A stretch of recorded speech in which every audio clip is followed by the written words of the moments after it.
leaders. Karibu. Thank you very much. Your Excellency, the Deputy President of the Republic of Kenya, Rigathi Gachagua, all protocols observed, ladies and gentlemen, hamujambo. I'll be very brief before I allow my colleagues to contribute and to say something on the drugs issue. Your Excellency, I've been in the forefront fighting drugs in my other career when I was a journalist, and have been highlighting a lot of issues.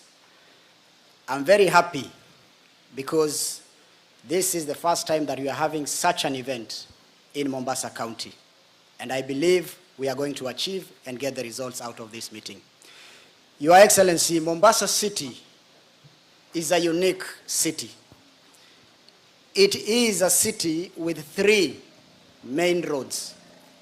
One from here to Lamu, the other one from here to Lungalunga, and the other one from here to Nairobi. Apart from the entry point, the port entry of Moi International Airport, the port itself, and at some other small ports where these drugs are being sneaked on. But Your Excellency, I keep on wondering, a city with 3 main roads is becoming difficult to handle because there is no willingness at the port of entry. If you look at Lungalunga, those who are manning that point, they don't have the facilities. The sniffer dogs, you cannot detect drugs without a machine. At the port itself, I remember I did a story on the 6.4 billion cocaine that was seized in Malindi. They used to go with a speedboat inside the ocean and pick it there from the ships and then come and distribute all over. Your Excellency, this is doable. And I'm happy because my good friend Waziri is here. The beauty with the two, the PS and Waziri Internal Security, they are quiet men. They don't talk, but they walk, they talk. And we have seen what they have done all over the country.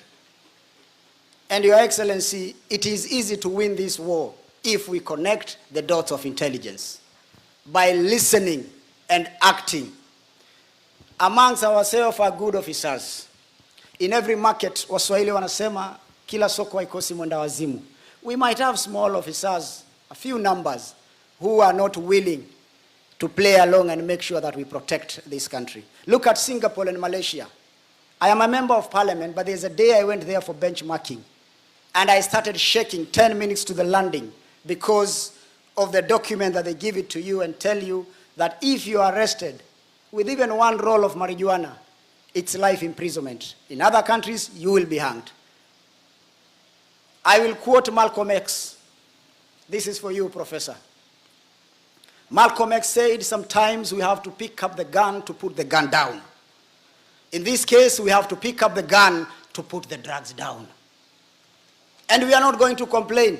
Whether they will be killed, whether they will be hanged, we want this generation, the coming generation, to enjoy their lives. Today, Your Excellency, you will be visiting Nyali constituency. Of course, you are in Nyali constituency, but you will be going to another ward called Freer Ward. It is clean. It is the base and hub of those addicts. But today it is clean because you are coming. If you leave today in the evening, more than 1,000 will be there. Nakada should pull up their socks. I've heard you saying about some areas in Mombasa. That is your own opinion, Paul. You need to ask us, the leaders, and we will tell you where the problem is. You haven't mentioned Nyali, Mkomani, Shauri Yako, Majengo Mapya. You haven't mentioned where I have problem. And now we had a problem of hard drugs. Now we have another problem coming in big time. The liquor issue. This is the only county that operates, that the bars are allowed to sell alcohol 6 in the morning when children are going to school. There's an area called Bamburi Vescon in Nyali. Bars are operating 24 hours. There is a law in this country, and the laws must be adhered to. Children are no longer going to school. They are getting inside there. That is why you see we have a lot of issues. Vijana na mapanga, Kibokoni, Nyali, Likoni, Kisauni, everywhere. And this can be done. We can wipe out if we want to. The officers also.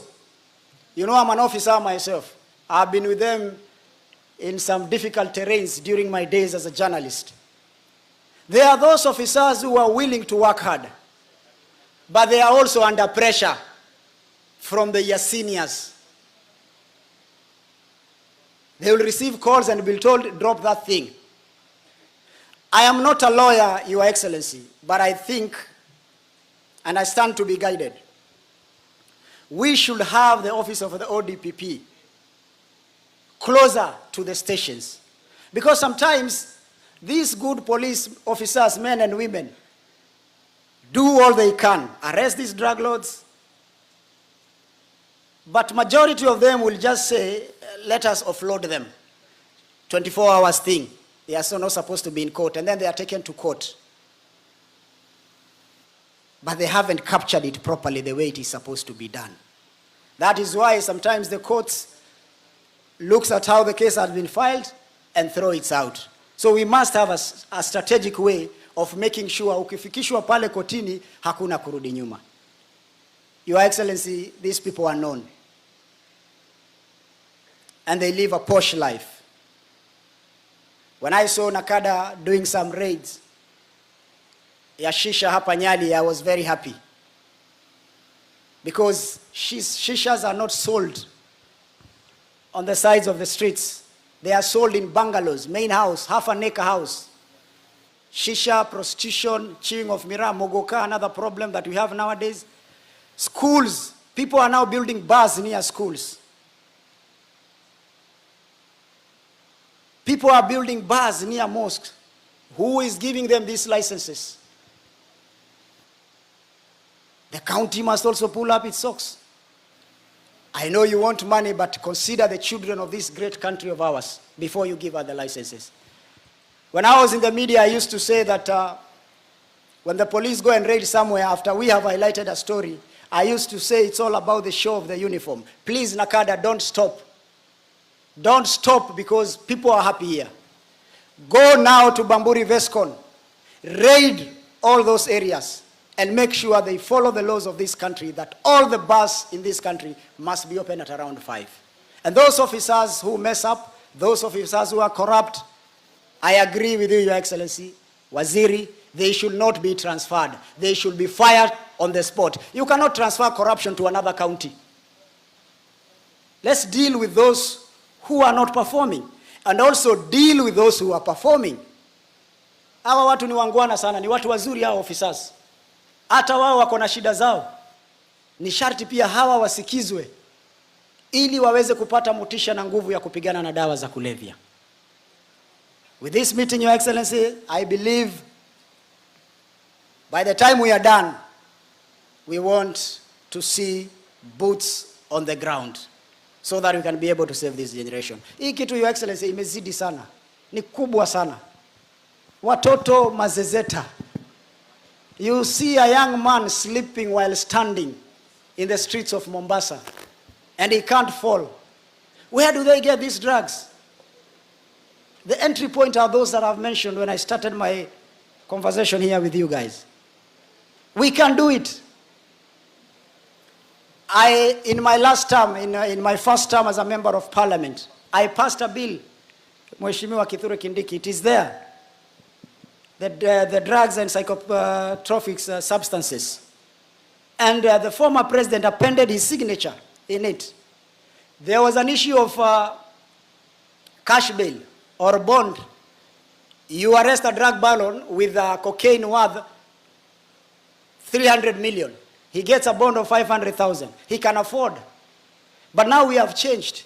We have given you the opportunity to share their property. We have given you the opportunity that if they write any property under their children, you take it, because there is no class 6 boy or a Form 1 boy who can afford a bungalow worth 100 million.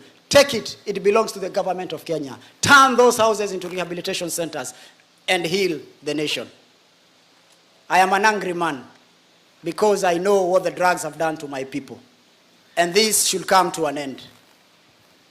In the next meeting that you are going to have, let us celebrate the results. Hawa watu si wa kubembeleza, ni watu wa kulima msumari kwa nyundo.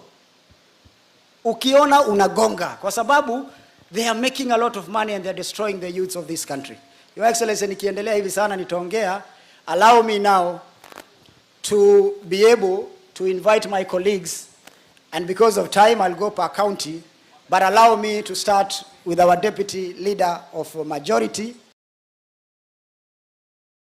Buyer, the landman. Karibu sana.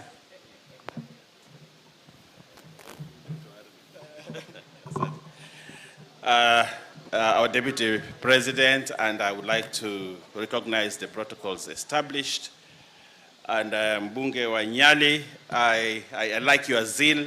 I think when Mombasa has a leader like, Mombasa County has a leader like Mohammed Ali, drugs will not reach Kilifi. So I wish you well. I wish you well in your journey. But I want to say this, Deputy President. You see, this drug issue,